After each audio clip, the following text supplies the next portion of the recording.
Welcome to Teen ypww Lesson 9. I do not own the rights to this music. Today's topic is Acknowledging the Call, Part 1. The lesson text is coming out of Proverbs chapter 3, verses 1 through 8. The memory verse is Proverbs chapter 3, verse 6, and this is the King James Version. In all thy ways acknowledge him, and he shall direct thy paths.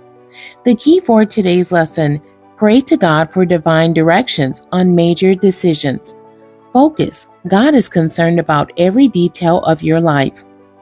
Now that you have completed the analysis assignment given in Lesson 8, you should have at least one clue about the direction you want to take in life.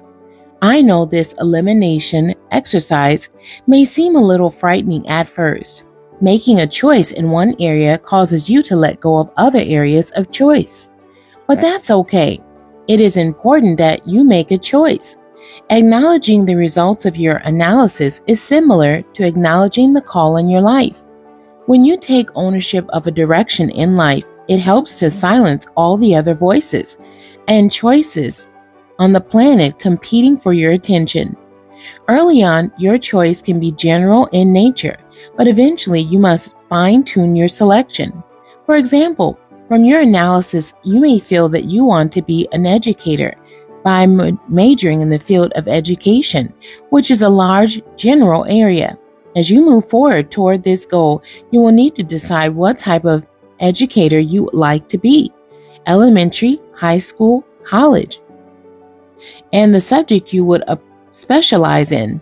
However, for this assignment, let's just make an initial choice.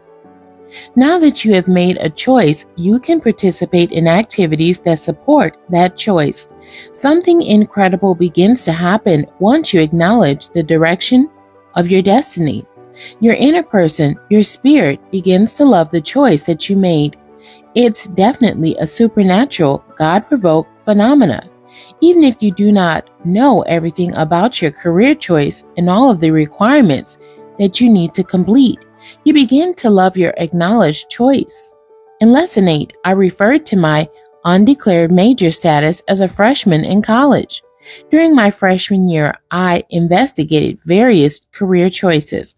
One field I considered was political science because I thought about becoming a lawyer. Then I considered becoming a psychiatrist. However, after talking to professors in these fields, I knew these areas were not for me. That same year, at a holiday family gathering, I had a conversation with one of my cousins, James Hodge, who had completed his undergraduate studies in mechanical engineering. Knowing my indecisiveness, he asked me if I had ever considered majoring in this field of engineering. I said, no, not really. I think that curriculum may be too difficult for me. Then he said some of the most profound words that I have ever heard. He said, it's not too hard, and I think you can do it. Now, this simple compound sentence was not particularly profound, based on its modest structure.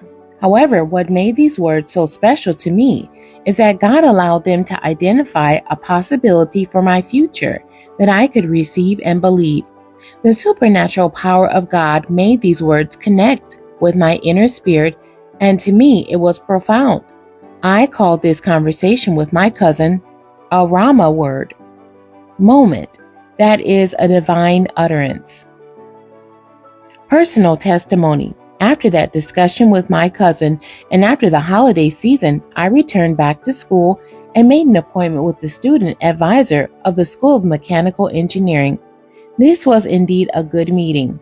Everything this advisor said to me agreed with my inner spirit. At that time, I really didn't know all of the requirements of this career choice. I just knew this was the choice for me. Another phenomenon was taking place as well. The importance of all of the other voices and choices began to diminish.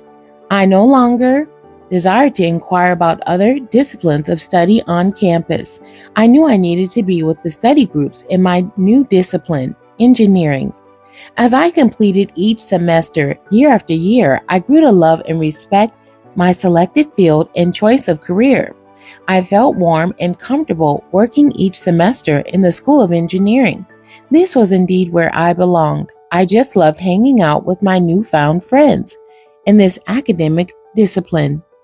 The questions for today's lesson. Number one, what are some of the various occupations or career choices of your family members? Have you ever considered making the same career choice as one of your family members? Number two, God is concerned about every detail of your life, and He wants you to be successful in your academic study and career choice. The end. God bless you, and thank you for joining me today.